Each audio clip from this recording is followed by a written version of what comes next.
ഒരു പിന്നിന്റെ വാല്യൂ എന്താണെന്നുള്ളത്. അപ്പൊ ആ ഒരു പിന്നെ നേടിയെടുത്തതിന് ശേഷമുള്ള ഞാൻ എൻ്റെ ഒരു വിജയത്തിനെ കുറിച്ചും വിജയം എങ്ങനെ നടപ്പിലാക്കാൻ പറ്റും. ഇപ്പം സഫീർ നമുക്ക് രാവിലെ ക്ലാസ് എടുത്തു, സ്റ്റാർ റൂമിൽ ക്ലാസ് എടുത്തു, ഹേമന്ത് സാർ ക്ലാസ് എടുത്തു. പക്ഷെ ഇതൊരു ഈ കാര്യങ്ങളൊക്കെ ചെയ്യണം എന്നുള്ള ആഗ്രഹം നമുക്ക് എല്ലാവർക്കും ഉണ്ടാവും. ഉണ്ടോ ഇല്ലയോ? ഇല്ലേ? അപ്പൊ അത് നടപ്പിലാക്കാനുള്ള കുറച്ച് ശാസ്ത്രീയപരമായിട്ടുള്ള കുറച്ച് മാർഗങ്ങൾ ഒരു ട്രെയിനിങ് ഇൻസ്റ്റിറ്റ്യൂട്ട് അല്ലെങ്കിൽ ട്രെയിനിങ് ഇൻസ്റ്റിറ്റ്യൂട്ട് വരുന്ന ഒരാളെന്ന നിലയിൽ കുറച്ച് പ്രധാനപ്പെട്ട മൈൻഡായിട്ട് ബന്ധപ്പെട്ട കുറച്ച് കാര്യങ്ങളൊക്കെയാണ് നമ്മൾ ഇത് സംസാരിക്കുന്നത്. ടോട്ടൽ മുർസാർ പറഞ്ഞു അതിനകത്ത് ഒരു 7 കാര്യങ്ങളുണ്ട്. എന്റെ റൂബി പിന്നിൽ എത്തിയതിനു ശേഷം ഞാൻ ഒരു 10-15 വർഷം പിന്നോട്ട് ഇങ്ങനെ ചിന്തിച്ചപ്പോൾ അതിനകത്ത് ഒരു 7 പോയിന്റ് കിട്ടി. അത് കേൾക്കണോ? ആകെ 7 ഉള്ളൂ. ഒരു റൂബി എങ്ങനെയായി എന്നുള്ള ഒരു 7 പോയിന്റ് ഉണ്ട്. അങ്ങനെ എല്ലാം കൂടി ഉള്ള ഒരു പ്രോഗ്രാമാണ് നമ്മൾ ചെയ്യാൻ പോകുന്നത്. RCM ഈ നൂറ്റാണ്ടിലെ ഒരു മഹത്തായ അവസരമാണെന്നാണ് ഞാൻ വിചാരിക്കുന്നത്. അങ്ങനെ എത്ര പേര് വിചാരിക്കുന്നത് RCM ഈ ഒരു നമ്മൾ ജീവിക്കുന്ന കാലഘട്ടത്തിലെ ഏറ്റവും മഹത്തായ അവസരമാണ്? അങ്ങനെ നല്ല ഉറപ്പുള്ള ഒരാൾ ചാടി എണീറ്റ് ഒരു കാരണം പറയാൻ പറ്റുമോ? നിങ്ങൾ എന്തുകൊണ്ട് അങ്ങനെ വിചാരിക്കുന്നു? ഞാൻ ഒരു പ്രത്യേകത ഉണ്ട്, ഞാൻ ഒറ്റയ്ക്ക് സംസാരിക്കില്ല. നമ്മൾ രണ്ടുപേരും ശിവകുമാർ സാർ പാലക്കാട് ആരോഗ്യവും ഒരേ ഒരു കാര്യം. ഒരു നല്ല കൈ അദ്ദേഹത്തിന് കൊടുക്കാം, അദ്ദേഹത്തിന് ഒരു ബോധ്യമാണ്. വേറെ ആർക്കെങ്കിലും RCM ഒരു മഹത്തായ അവസരം തോന്നുന്ന ആൾക്കാരൊന്ന് ഹാൻഡ് റൈസ് ചെയ്ത്. എന്താണ് സാർ അതിന്റെ കാരണം? ബാക്കിൽ ഒരാൾ കൈ കൊണ്ടിച്ചു സാറ്, ഞാൻ കാണും. എന്തിനാ പേടിക്കുന്നത്? ഇവിടെ പേടി എന്താ സാറേ സാറിന്റെ കാരണം എന്താ? RCM വലിയൊരു സംഭവം. ഇത്രയധികം കാറ്റഗറിയിൽ ഉൽപ്പന്നങ്ങളുള്ള വേറൊരു നെറ്റ്വർക്ക് മാർക്കറ്റിംഗ് ഇല്ല എന്നാണ് സാറ് പറയുന്നത്. സാറിന്റെ പേരെന്താ? പാലക്കാടുകാരാണ് 2 ഗോൾ അടിച്ചിരിക്കുന്നത്. ഫുട്ബോളിന്റെ ലോകകപ്പ് നടക്കുന്ന സമയത്ത് കോഴിക്കോട് വന്നിട്ട് പാലക്കാടിന് ആരോഗ്യവും സമ്പത്തും എല്ലാം കിട്ടുന്നു ശിവകുമാർ സാറേ പറയുന്നു, സാറാണെന്ന് പറയുന്നു. വേറെ എന്തെങ്കിലും കോഴിക്കോടുകാരെ ഒരാൾ ഗോൾ അടിച്ച് RCM ഈ നൂറ്റാണ്ടിലെ വലിയ അവസരമാണ് അഭിപ്രായത്തില്. 4 കോടിയിലധികം ആളുകൾ ഇതിനകത്തുണ്ട് എന്നുള്ളത് ഒരു വളരെ പ്രധാനപ്പെട്ട കാര്യമാണെന്ന് മാഡം പറയുന്നു. വേറെ എന്താ? പറഞ്ഞോ.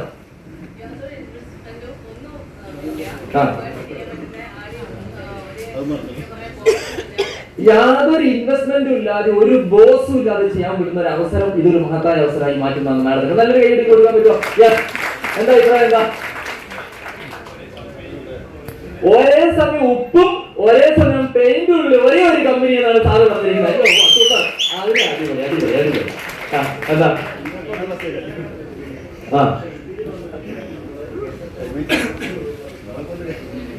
സാറ് പറഞ്ഞെന്തറിയോ? PSC എഴുതി കഴിഞ്ഞാൽ ജോലി കിട്ടും, പക്ഷെ ഇതിൽ വന്നു കഴിഞ്ഞാൽ ഒരു ഗസറ്റ് ഓഫീസറിന്റെ മുകളിലേക്ക് എത്താനുള്ള ഒരു വരുമാന മാർഗം RCM തരുന്നുണ്ടെന്നുള്ളത് വളരെ സന്തോഷം. ഇന്ന് രാവിലെ മുതൽ ഈ സമയം വരെ 3 ക്ലാസ് കിട്ടിയ ഒരു ഗുണം കൂടി കേട്ടോ ഞാനിവിടെ ആസ്വദിച്ചുകൊണ്ടിരിക്കുന്നത്. വേറെ എന്താ അഭിപ്രായം? പാസീവ് ഇൻകം കിട്ടാനല്ല, പണിയെടുത്ത് ഒരു കാലത്ത് നമുക്ക് വർക്ക് ചെയ്താൽ വർക്ക് ചെയ്യാത്ത കാലഘട്ടം വരുമാനം കിട്ടുന്നത് RCM ഒരു മഹത്തായ അവസരമാണ്. സാറിന്റെ അഭിപ്രായം? തലമുറകൾ പോലും രക്ഷപ്പെടുത്താനുള്ള ഒരു അവസരം. എന്താ പേരെന്താ? സാർ എന്താ പറയുന്നു?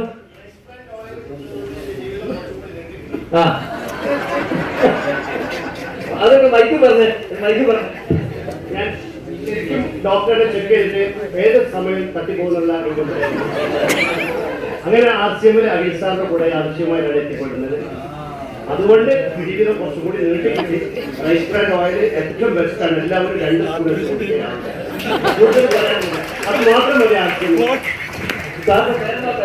മുഹമ്മദ് അഷ്റഫ് വെള്ളിമാട് കുമ്പുന്നുള്ള മുഹമ്മദ് അഷ്റഫ് സാർ പറയുന്നത് ഞാൻ നേരത്തെ തട്ടിപ്പോകുന്നതായിരുന്നു, പക്ഷെ റൈസ് ബ്രാൻഡ് ഓയിൽ കുടിച്ചുകൊണ്ട് എനിക്ക് കുറച്ചുകൂടി ജീവിതം കിട്ടി. വളരെ സന്തോഷമുള്ള രീതിയിൽ അദ്ദേഹം പറഞ്ഞത്.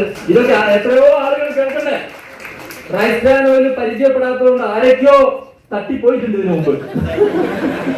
പക്ഷെ ഇതിനകത്ത് കയറി വന്ന ഒരാളും നമ്മൾക്ക് പരിചയമുള്ള ഒരാളും തട്ടിപ്പോവില്ല എന്നുള്ളത് നമ്മൾ ഉറപ്പിക്കാനും കൂടിയാണ് ഇവിടെ ചെയ്യുന്നത്. ശരിയല്ലേ? അതായത് നമ്മുടെ ഉള്ളിലൊക്കെ ഈ ഒരു വലിയ വലിയ ആശയത്തിന്റെ വലിയ പോയിന്റുകൾ നമ്മുടെ ഉള്ളിലൊക്കെ ഉണ്ട്.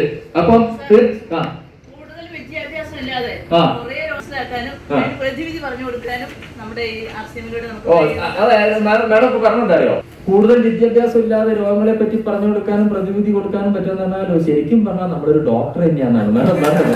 അല്ലെ, ആ വലിയ വിദ്യാഭ്യാസം കിട്ടിയാൽ ഒരു ഡോക്ടറാവും. അപ്പൊ ഒരു ഡോക്ടറെക്കാളും വലുതായി നമ്മളൊക്കെ മാറി എന്നാണ് എനിക്കങ്ങനെ മനസ്സിലായി. ശരിയാണോ? തീർച്ചയായും. അപ്പം എല്ലാവരും ഈ ഒരു മഹത്തായ അവസരത്തില് ഇതൊരു മഹത്തായ അവസരമാണ് മനസ്സിലാക്കിക്കൊണ്ട് പ്രവർത്തിച്ചുകൊണ്ടിരിക്കുകയാണ്.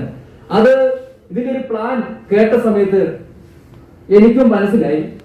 അതുകൊണ്ട് ഇന്ന് വളരെ പ്രധാനപ്പെട്ട ഒരു നേട്ടത്തിൽ എനിക്കിവിടെ വന്ന് നിൽക്കാൻ പറ്റി. ഞാനും മുർസാർ പറഞ്ഞ പോലെ അത്യാവശ്യം നല്ല മലമുകളിൽ നിന്ന് കല്ലും മുള്ളും ഒക്കെ നിറഞ്ഞ വഴികളിൽ നിന്ന് തന്നെയാണ് ആസിയ ഏറ്റെടുത്തത്. അങ്ങനെ ഏറ്റെടുത്തു. ഇന്ന് നിങ്ങളുടെ മുമ്പില് വന്നു നിൽക്കുന്നത് എന്ത് പിന്നാവുന്നവരൊക്കെ പറഞ്ഞേ, റൂബി എന്ന് പറഞ്ഞു കഴിഞ്ഞാൽ സീറോയിൽ നിന്നും ഇന്ന് റൂബിയിലേക്ക് എത്തിയ ഒരു കഥയാണ് നിങ്ങളുടെ മുമ്പിൽ വരുന്നത്. നമ്മൾ 2 ലെഗ് ക്രിയേറ്റ് ചെയ്യണം. 1-ാം തീയതിക്കും 30-ാം തീയതിക്കും ഇടയിൽ 2 സ്ഥലത്തും 1 കോടി തീരിക്ക് മുകളിൽ വരണം എന്നുള്ളതാണ് അതിന്റെ പ്രധാനപ്പെട്ട കാര്യം. ഓക്കെ ആണോ? ഇന്ന് 7 എമറാൾഡുമാരിൽ ഒരു ടീമാണ്. പുതുതായിട്ട് എമറാൾഡ് ക്വാളിഫൈ ചെയ്ത സ്വരൂപ് സാറാണ് ഈ പ്രോഗ്രാം കണ്ടക്ട് ചെയ്തുകൊണ്ടിരിക്കുന്നത്. അങ്ങനെ സന്തോഷകരമായി പോകുന്നു. 150-ലധികം star and above royalty achievers ഒക്കെ നമ്മുടെ ടീമിലുണ്ട്. തീർച്ചയായിട്ടും അങ്ങനെ ഇതിന്റെ എന്റെ ഒരു സെലിബ്രേഷൻ ഇന്ന് ഇവിടെ കുത്തി ട്രോഫി കിട്ടിയത് ഒരു 10,000-2,000-ഓളം ആളുകൾ സംഘടിപ്പിക്കുന്ന മെയ് 7-ാം തീയതി മലബാർ മരീനയിലെ ഒരു കൺവെൻഷൻ സെന്ററിൽ വെച്ചിട്ട് കുടുംബസമേതം വലിയ മാലയൊക്കെ ഇട്ട് ഞങ്ങൾ ശ്വാസം മുട്ടിച്ച് അവിടുന്ന് ട്രോഫി വാങ്ങാൻ സഹായിച്ചു. എന്നെ ആർസിഎം ബിസിനസ്സിൽ കക്കാടംപൊയിൽ എന്ന് പറഞ്ഞ സ്ഥലത്ത് TVS വിക്ടർ എന്ന് പറയുന്ന ഒരു ബൈക്കിന്റെ മുകളിൽ വർഷങ്ങൾക്ക് മുമ്പ് കയറി വന്ന് എന്നെ പരിചയപ്പെടുത്തിയ സന്തോഷ് സാർ സ്പോൺസർ അവിടെ ഉണ്ട്. സ്പോൺസർമാർക്കൊരു നമ്മൾ എപ്പോഴും പറയുമ്പോൾ തന്നെ നിങ്ങൾ കൈയടിക്കണം, കാരണം അവരുള്ളതുകൊണ്ടാണ് നമ്മൾ ഇതിനകത്ത് എത്തുന്നത്. അതുപോലെ റൂബി, രഞ്ജിത് സാർ, അതുപോലെ തന്നെ മുർ സാർ, സുജിത് സാർ, അങ്ങനെ എന്റെ ടീമിനോടൊപ്പമുള്ള ഒരുപാട് പ്രവർത്തകരെല്ലാം ചേർന്ന് ഞങ്ങളുടെ കുടുംബത്തിന്റെ ഏറ്റവും വലിയൊരു സന്തോഷമുള്ള ഒരു മുഹൂർത്തമായിട്ട് അത് മാറ്റാൻ കഴിഞ്ഞു എന്നുള്ളതാണ് വളരെ പ്രധാനപ്പെട്ട ഒരു കാര്യം. ഞാൻ ചോദിക്കുന്നത്, നമ്മുടെയൊക്കെ വിജയം ശരിക്കും എവിടെ നിന്ന് ആരംഭിക്കുന്നത്? ആർക്കും പറയാൻ പറ്റും? എവിടെ നിന്നാണ് നമ്മുടെ വിജയം തുടക്കം കുറിക്കുന്നത്? വീട്ടിൽ നിന്ന്. ആരാ പറഞ്ഞത്? വീട്ടിൽ നിന്ന്. വേറെന്താ അഭിപ്രായം?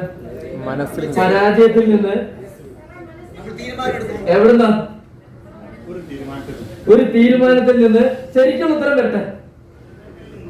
ശരിക്കും ഉത്തരം പറഞ്ഞാൽ success starting in the mind. എവിടുന്നാ?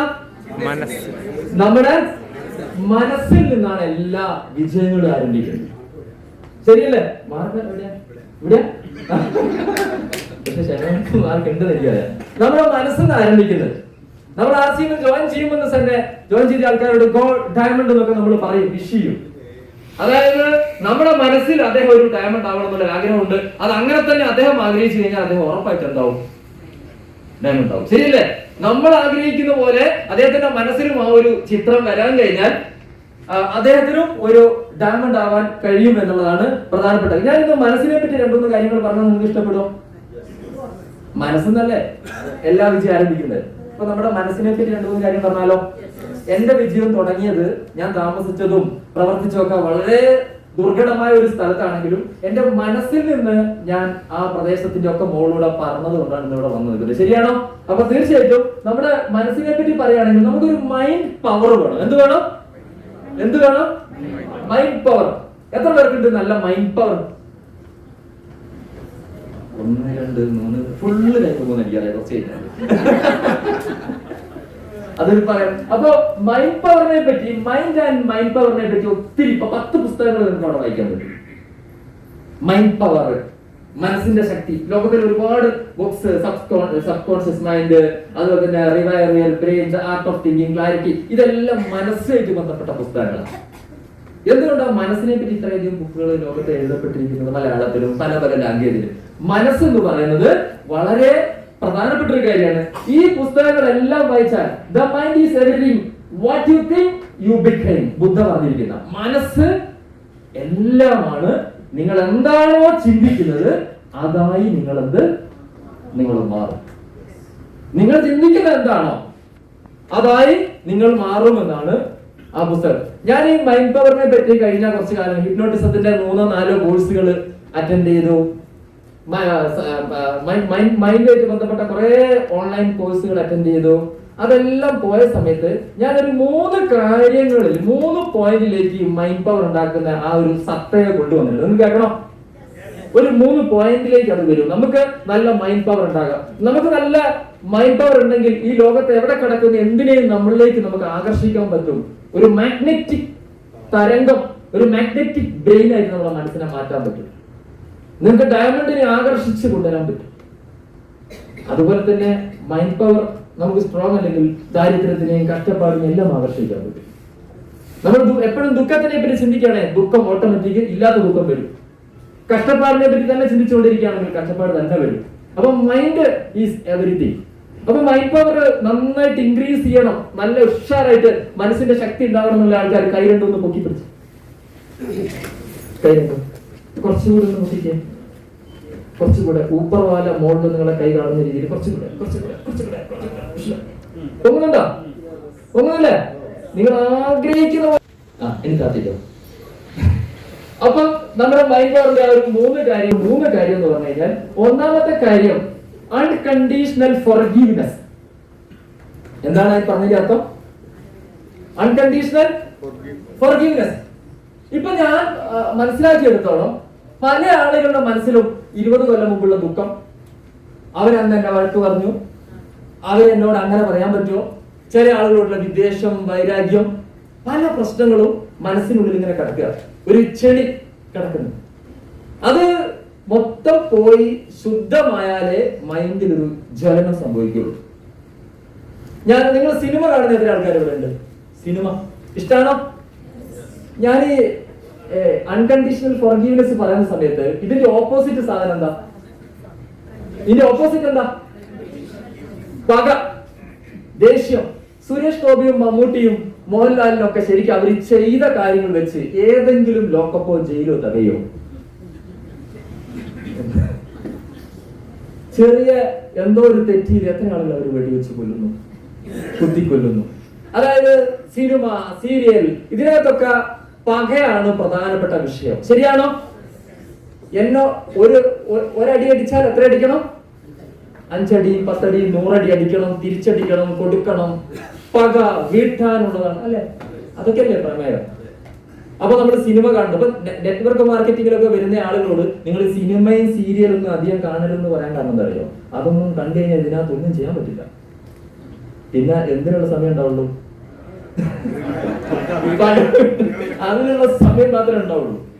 അതുകൊണ്ട് ഈ അൺകണ്ടീഷണൽ ഫോർഗീവ്നെസ് എന്ന് പറയുന്നത് നമ്മൾ ഡയറക്ട് സെല്ലിംഗ് വന്ന പോലെ നമ്മുടെ മൈൻഡ് വേറെ ഒരു തലത്തിൽ പ്രവർത്തിക്കണം.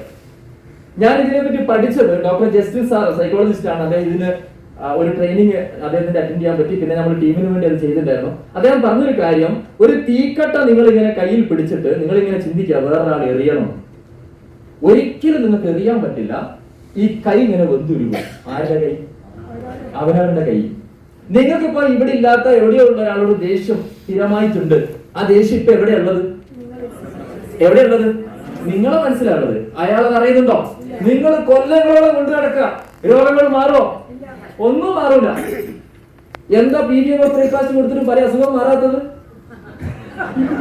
പ്രോഡക്റ്റ് കുഴപ്പമല്ല.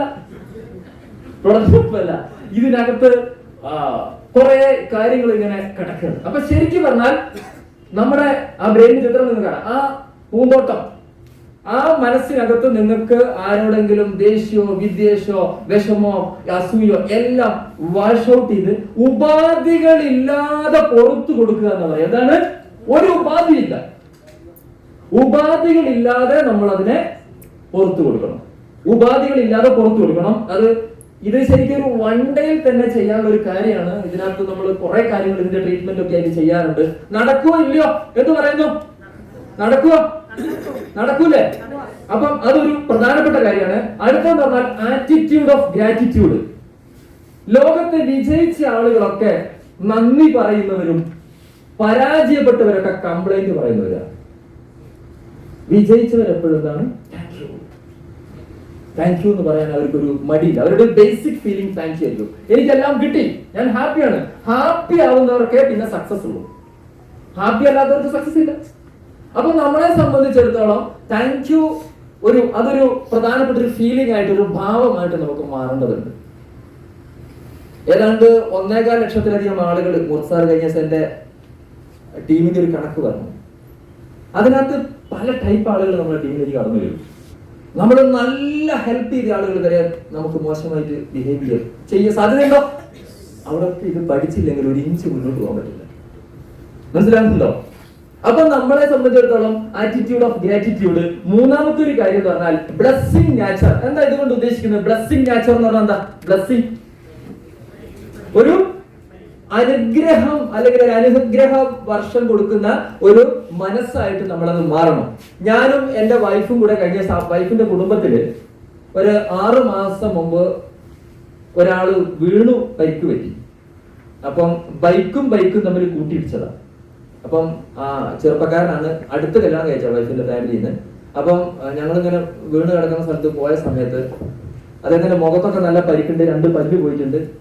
സ്വതവേ ഇങ്ങനെ എല്ല് പൊട്ടി, കാല് പൊട്ടി, പരിക്ക് പറ്റിയ ആളുകളെ എടുത്ത് പോകുന്ന സമയത്ത് ഞാൻ വീണ്ടും ചോദിക്കാറില്ല ഇതെന്താ പറ്റിയത്. കാരണം ഒരാളെ കൈ പൊട്ടി, പ്ലാസ്റ്റർ, ഒരു 50 ആള് കാണാൻ വരും. ഈ 50 ആളോട് ഇയാൾ എന്ത് പറയണം? അത് ഞങ്ങൾ പോയിരുന്നു, പെട്ടെന്ന് കടവിടെ വീണു, വേദനയിലായി. ഇത് റീക്രിയേറ്റ് ചെയ്ത് അപ്പൊ പൊതുവെ നമ്മൾ ഇതെന്താന്ന് ചോദിക്കാറില്ല, എന്താ പറ്റിയെന്ന് ചോദിക്കാറില്ല.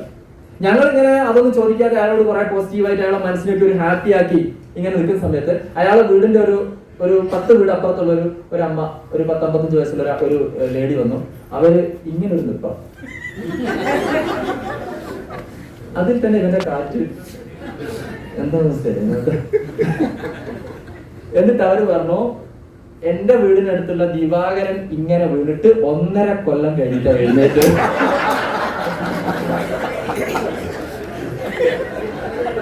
അപ്പൊ ഭയങ്കര ബ്ലെസ്സിങ് നാച്ചർ ആയിരുന്നത്.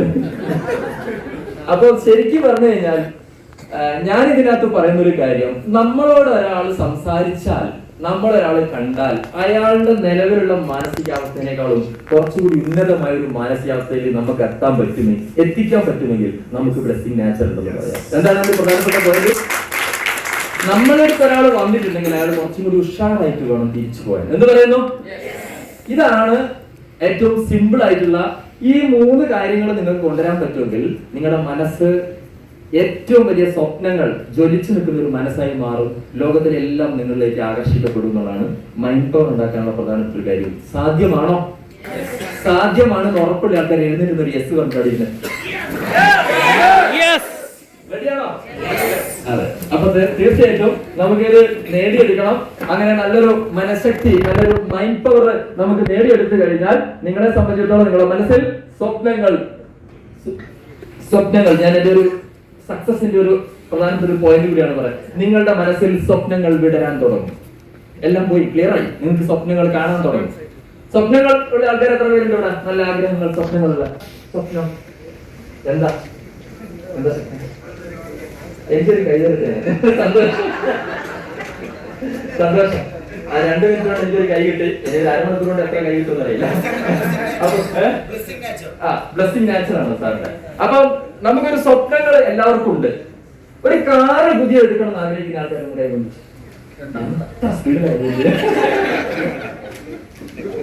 കാറ് പുതിയ എടുക്കണം എന്ന് പറഞ്ഞ ആൾക്കാർ കൈവന്നിച്ചോ? എന്നെടുക്കും? ഏത് കാറും തീരുമാനിച്ച ആൾക്കാർ എഴുന്നേറ്റുന്നത് അവിടെയാണ് പ്രശ്നം കിടക്കുന്നത്. കാർ എടുക്കണം. അപ്പൊ നമ്മളുടെ സ്വപ്നങ്ങൾക്കിടയിൽ 2 വരയിട്ടിട്ട് ഒരു ഡേറ്റ് എഴുതി കഴിഞ്ഞാൽ അതിന് നമുക്ക് പറയാം ഗോൾ എന്ന് പറയാം. എന്താണ്? ഇപ്പൊ നമുക്ക് സ്വപ്നം ഉണ്ട്, എന്തില്ല? ഗോളില്ല. എമറാൾഡ് ആവണം, സ്റ്റാർ എമറാൾഡ് ആവണം, റോയൽറ്റി അടിക്കണം, പുതിയ വീട് എടുക്കണം, കാർ എടുക്കണം, ആഗ്രഹമുണ്ട്. പക്ഷെ അതിന് എന്താക്കിയിട്ടില്ല? ആഗ്രഹത്തിന്റെ അടിയിൽ 2 വര വരച്ചിട്ട് എന്തിട്ടിട്ടില്ല? ഡേറ്റ് ഇട്ടിട്ടില്ല. ആ ആഗ്രഹത്തിന്റെ അടിയിൽ 2 വര വരച്ച് ഡേറ്റ് ഇടുമ്പോൾ അത് ഗോളാവും. ആ ഗോളിന് വേണ്ടി നമ്മൾ പ്ലാനിങ് ഉണ്ടാക്കണം. എന്ത് വേണം? പ്ലാൻ.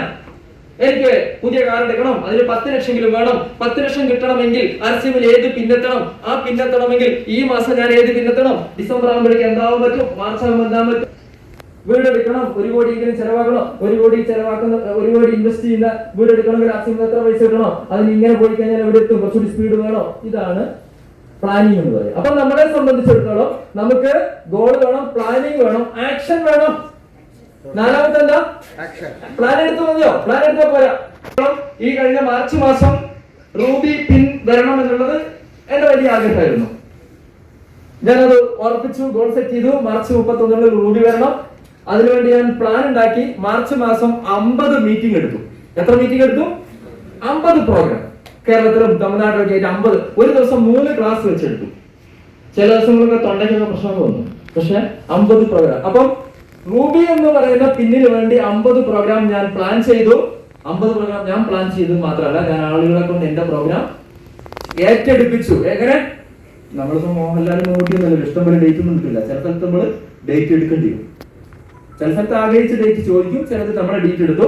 അങ്ങനെ എടുത്ത സമയത്ത് ആക്ഷൻ അതിനുവേണ്ടി ഞാൻ പ്രവർത്തിച്ചു. ലാസ്റ്റ് കൈയടിച്ചോ, സക്സസ് തോന്നി. എന്താണ്? നമ്മൾ ആഗ്രഹിച്ച കാര്യം വന്നു. ഇതാണ് നമ്മൾ ഒരു കാര്യം നേടണമെങ്കിൽ വേണ്ടത്. എന്ത് വേണം? സ്വപ്നം വേണം. അതിനിടയിൽ ഡേറ്റ് ഇട്ടിട്ട് ഗോളാക്കി മാറ്റണം. ആ ഗോൾ എങ്ങനെ നേടുമെന്നുള്ള പ്ലാനിങ് വേണം. എത്ര ജോയിനിങ് വേണം, എത്ര PV വേണം. ആ പ്ലാനിങ് വന്നു കഴിഞ്ഞാൽ അതിനകത്ത് നമ്മൾ ആക്ഷൻ കൊടുക്കണം. അത് നമ്മുടെ ജീവിതത്തിൽ ഇത് RCM മാത്രമല്ല, ഏത് കാര്യത്തിനും ഇത് ബാധകം. ജീവിതത്തില് ഏത് കാര്യത്തിനും നമുക്ക് ഇത് ബാധകമാണ്. RCM സക്സസ് ആവണമെങ്കിൽ ഇതിനകത്ത് സിസ്റ്റത്തിലെ കുറച്ച് പ്രധാനപ്പെട്ട കാര്യങ്ങൾ പറയുന്നുണ്ട്. RCM എന്തൊക്കെയാ? RCM കുറച്ച് കാലമായിട്ട് എഴുതി വെച്ച കുറച്ച് കാര്യമുണ്ട്. RCM സക്സസ് എങ്ങനെയാ വരിക? RCM നമുക്കൊരു ട്രോഫി കിട്ടണം, ഒരു അംഗീകാരം കിട്ടണമെങ്കിൽ എന്തൊക്കെ ചെയ്യണം? എന്തൊക്കെയാ അതിനകത്ത് പ്രധാനപ്പെട്ട കാര്യം? എന്തൊക്കെയാ? 6 ബേസിക്സ് ഉണ്ട്, 8 കോർ സ്റ്റെപ്പ് ഉണ്ട്. ഇതല്ലേ ചെയ്യേണ്ട കാര്യം. ചെയ്യേണ്ട കാര്യങ്ങൾ 6 ബേസിക്സ് ആണ്, 8 കോർ സ്റ്റെപ്പ് ആണ്. 6 ബേസിക്സ് എന്ന് പറഞ്ഞു കഴിഞ്ഞാൽ നമ്മൾ use the product, make A list of dreams and goals, invite the prospects, show the plan, follow up, startup, അങ്ങനെ പറഞ്ഞ 6 ബേസിക്സ് ഉണ്ട്. ഡയമണ്ട് ക്ലബ്ബ് മുതൽ അറ്റൻഡ് 5 മീറ്റിംഗിന്റെ വീക്ക് എന്നൊക്കെ പറഞ്ഞ 8 കോർ സ്റ്റെപ്പുകൾ നമുക്ക് അതിനകത്ത് വരുന്നുണ്ട്. ഇതൊക്കെ ചെയ്തിട്ടും പല ആളുകൾക്കും ആ വേണ്ടത്ര സക്സസ് അവർ ഉദ്ദേശിക്കുന്ന ലെവലിലാണ് കിട്ടുന്നില്ല എന്നൊരു അഭിപ്രായം എനിക്കുണ്ട്. നിങ്ങൾക്കുണ്ടോ? ഇല്ലേ? നമ്മൾ ആഗ്രഹിക്കുന്ന അതിനനുസരിച്ച് എത്തുന്നുണ്ടോ? ഇല്ല. അപ്പൊ അതിനകത്ത് എന്തായിരിക്കും അതിനകത്ത് വൈ പീപ്പിൾ ഡോണ്ട് സക്സീഡ്? എന്തുകൊണ്ടായിരിക്കും പലരും വിജയിക്കാത്തത്? ഇനി കുറച്ച് നെഗറ്റീവ് പോസിറ്റീവ് കൂടി മിക്സ് ചെയ്ത് സാധനം ഇഷ്ടപ്പെട്ടോ? പോസിറ്റീവ് നെഗറ്റീവ് ഇല്ലേ? ശരിക്കും ഉണ്ടല്ലോ. കുറച്ച് കാര്യങ്ങൾ കൂടി പോയിട്ട് നമുക്ക് കുറച്ച് പോസിറ്റീവ് തിരിച്ചു വരാം. അപ്പൊ അതിനകത്ത് എന്തുകൊണ്ട് ആളുകൾ സക്സീഡ് ആവുന്നില്ല എന്ന് ചോദിച്ചു കഴിഞ്ഞാൽ, നമ്മൾ ഇപ്പം ഇവിടെ രാവിലെ മുതൽ ഇത്രയും എല്ലാ ട്രെയിനിങ് എല്ലാം നമുക്ക് കിട്ടിയില്ലേ? ഒരുപാട് നല്ല കാര്യങ്ങളൊക്കെ കിട്ടി. അതായത് എ കൗ ഡ്രിങ്ക്സ് എന്താണ്? Water and gives milk, A snake drinks water and gives venom. എന്താ വ്യത്യാസം? മനസ്സിലാകുന്നുണ്ടോ? ഒരു പശു വെള്ളം കുടിച്ചിട്ട് നമുക്ക് എന്ത് തരുന്നു? ഒരു പാമ്പ് അതേ വെള്ളം കുടിച്ചാൽ എന്ത് തരും? വിഷം തരും. അതിന്റെ അർത്ഥം എന്താണെന്ന് പറഞ്ഞാൽ, it's not about what you get, it's about what you are. നിങ്ങൾക്ക് എന്ത് കിട്ടുന്നു എന്നുള്ളതല്ല പ്രശ്നം, നിങ്ങൾ എന്താണെന്നുള്ള പ്രശ്നം. നമ്മൾ ആളുകൾക്ക് എന്ത് കൊടുക്കുന്നു എന്നുള്ളതല്ല പ്രശ്നം, അവരെന്താണെന്നുള്ള പ്രശ്നം. ഓക്കെ ആണോ? അപ്പൊ നമ്മളെ സംബന്ധിച്ചിടത്തോളം ഇതൊരു പ്രധാനപ്പെട്ട കാര്യമാണ്. അപ്പൊ ഞാനിപ്പോ മൈൻഡ് പവറിനെ പറ്റി നിങ്ങളോട് സംസാരിച്ചു. നമ്മള് ഇടപെടുന്ന, കാണുന്ന, അറിയുന്ന പല ആളുകൾക്കും പലതരത്തിലുള്ള സൈക്കോളജിക്കൽ, ഫിസിക്കൽ പലതരത്തിലുള്ള പ്രശ്നങ്ങളുണ്ടോ? അത് ഈ ബിസിനസ്സിൽ തന്നെ നമ്മൾ സീരിയസ് ആയിട്ടുള്ള ആളുകൾക്ക് കൗൺസിലിംഗ് കൊടുക്കാൻ പറയുന്നുണ്ട്. ശരിയാണോ? ശരിയാണ്. കൗൺസിലിംഗ് ആവശ്യമുണ്ടോ? നമ്മളൊരു പേഴ്സൺ ഒരു ഇന്ററാക്ഷൻ ആവശ്യമുണ്ടോ? അപ്പൊ നമ്മളെ സംബന്ധിച്ചിടത്തോളം ഈ ഒരു കാര്യത്തിനകത്ത് RCM ഞാൻ മനസ്സിലാക്കിയെടുത്തോളം വളരെ പ്രധാനമായിട്ട് നമ്മൾ മനസ്സിലാക്കേണ്ട ഒരു കാര്യം, നമ്മുടെ ബിസിനസ്സിനകത്ത് ചെയ്യേണ്ട 6 കാര്യങ്ങളും വളരെ കോറായിട്ട് ചെയ്യേണ്ട 8 കാര്യങ്ങളുണ്ടെങ്കിലും ഈ ബിസിനസ്സിൽ വന്ന് മീറ്റിംഗ് ഒക്കെ അറ്റൻഡ് ചെയ്ത ആളുകൾ പലരും റോങ് ആയിട്ടുള്ള ചില പ്രവർത്തനങ്ങൾ ചെയ്യുന്നതായിട്ട് നമുക്ക് കാണാൻ പറ്റിയിട്ടുണ്ട്. ചെയ്യാൻ പാടില്ലാത്ത ചില കാര്യങ്ങളൊക്കെ ചെയ്യുന്നതായിട്ട് ഞാനൊരു ചോദ്യം നിങ്ങളോട് ചോദിക്കുകയാണ്. കുറച്ച് കാര്യമായിട്ട് സീരിയസ് ആയിട്ട് ചെയ്യുന്ന ആളുകളാണല്ലോ. നിങ്ങളോട് RCM ആരെങ്കിലും എന്തെങ്കിലും നെഗറ്റീവ് ഒരിക്കലെങ്കിലും കേട്ടിട്ട് ആളുകൾ കൈവരിച്ചാൽ ഞാൻ കേട്ടിട്ടുണ്ട്. എല്ലാവരും ശരിയല്ലേ? അപ്പൊ നമ്മളെ സംബന്ധിച്ചിടത്തോളം നമുക്ക് അതുകൊണ്ട് ഗുണമുണ്ടോ? അപ്പൊ ഞാൻ ഇനി പറയാൻ പോകുന്നത്, ഈ ഒരു എഡ്യൂക്കേഷൻ ഞാൻ സ്ട്രോങ് ആയിട്ട് ചെയ്തുകൊണ്ടിരിക്കുകയാണ്. നമ്മളെ സംബന്ധിച്ചിടത്തോളം രാമായണത്തിലെ ഒരു കഥയാണ്. എന്താ കഥ? കഥ എന്താന്ന് മനസ്സിലായോ? ആരെ കഥയാ? മാരീചനാണ് ഇതിന്റെ കഥാപാത്രം. ആരാണ് മാരീചന്റെ കഥ? എന്താ മാരീചൻ എന്ന് പറഞ്ഞു കഴിഞ്ഞാൽ രാമനും സീതയും ലക്ഷ്മണനും ഒക്കെ അവരുടെ ഏത് കാലഘട്ടം? വനവാസ കാലഘട്ടത്തിൽ ഇങ്ങനെ വനവാസത്തിലിരിക്കുന്ന സമയത്ത് രാവണന് ആരെ കട്ടോണ്ട് പോണം? സീതനെ കട്ടോണ്ട് പോണം. അപ്പൊ രാവണൻ പല അടവും നോക്കി നടന്നില്ല.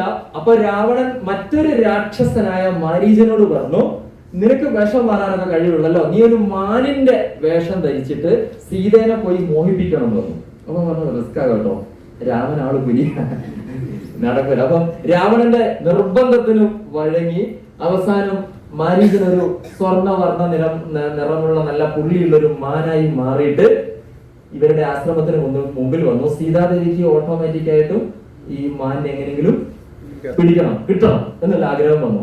അങ്ങനെ മാൻ എങ്ങനെ കിട്ടണം ആഗ്രഹം രാമനോട് പറഞ്ഞു. രാമന് കാര്യം മനസ്സിലായി. പക്ഷെ സീതയുടെ ആഗ്രഹമല്ലേ ഈ മാനിനെ പിടിച്ചു കൊടുത്തേക്കാമെന്ന് രാമൻ തീരുമാനിച്ചു. മാനിന്റെ അടുത്തേക്ക് പോകുമ്പോൾ മാൻ ഒരു സ്റ്റെപ്പ് അങ്ങോട്ട് ചാടി. അങ്ങനെ ഓരോ സ്റ്റെപ്പ് ചാടി മാൻ അവസാനം രാമനെ എവിടെ എത്തിച്ചു? ദൂരെ ഘോരമായ വനങ്ങൾക്കുള്ളിലേക്ക് എത്തിച്ച സമയത്ത് അവസാനം രാമന്റെ ക്ഷമ നശിച്ചപ്പം അമ്പ് കൊലച്ചിട്ട് എന്ത് ചെയ്തു? ഒറ്റ സാധനം കൊടുത്തു. അപ്പം അമ്പ് കൊണ്ട മാരീചൻ ഈ മാൻ ഉറക്ക കരഞ്ഞു, സീതയെ ലക്ഷ്മണ എന്നെ രക്ഷിക്കണം. ആരുടെ ശബ്ദത്തിലാ കരഞ്ഞത്? രാമന്റെ ശബ്ദത്തിലാ കരഞ്ഞത്. ഇത് കേട്ടപ്പോ സീതയ്ക്ക് ആകെ പ്രശ്നമായി. ലക്ഷ്മണനോട് പറഞ്ഞു വേഗം പോയി നോക്കണം. ലക്ഷ്മണന് അങ്ങനെ പോകാനൊരു മടിയൊക്കെ ഉണ്ട് സീതനെ ഒറ്റയ്ക്കാക്കിയിട്ട്.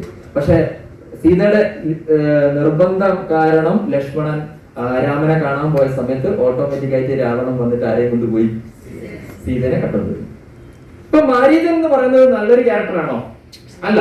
അപ്പൊ ഞാൻ ഇതിനകത്ത് മനസ്സിലാക്കിയ ഒരു കാര്യം, നമ്മുടെ ഉള്ളിൽ ഇടയ്ക്ക് മാരീചൻ വരും, നമ്മുടെ അടുത്തേക്ക് ഇടയ്ക്ക് മാരീചന്മാര് വരും. നമുക്ക് മനസ്സിലാവില്ല ഇത് മാരീചനാണോ.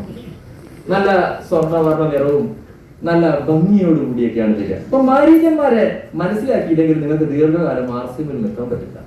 അതുകൊണ്ട് അതിന്റെ 7 ലക്ഷണങ്ങൾ 21 കൊല്ലം മുമ്പ് എഴുതി വെച്ചിട്ടുണ്ട്. അത് പറയട്ടെ.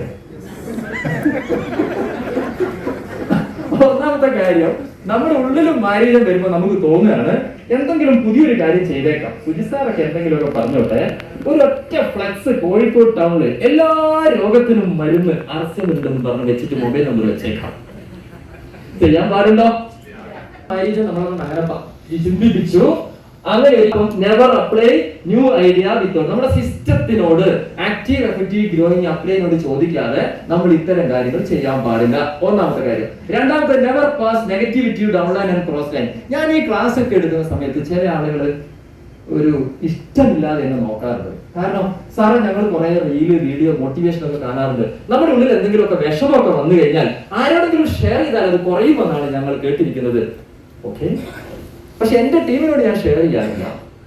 അപ്ലൈന്റെ മറുസൈഡിൽ മാത്രമേ ഇത് ഷെയർ ചെയ്യാറുള്ളൂ.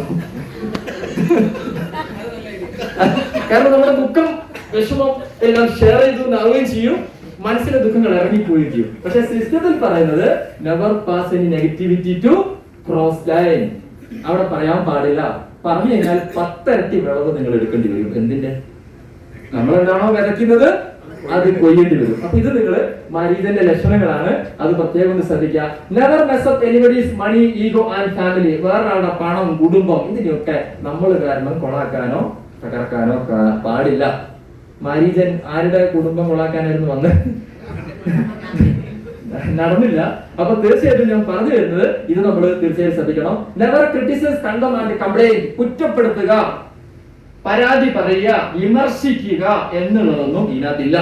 ഞാനിപ്പോ ഇവിടുന്ന് ക്ലാസ് എടുത്തുകൊണ്ടിരിക്കുക, നിങ്ങൾക്കൊരു അഭിപ്രായ വ്യത്യാസം ഉണ്ടെങ്കിൽ അവിടെ നിന്ന് എണീറ്റെന്ന് പറയാൻ പാടില്ല. പ്രോഗ്രാം കഴിഞ്ഞ് പോകുമ്പോഴോ അല്ലെങ്കിൽ നമ്പർ കണ്ടിട്ട് വിളിക്കാം.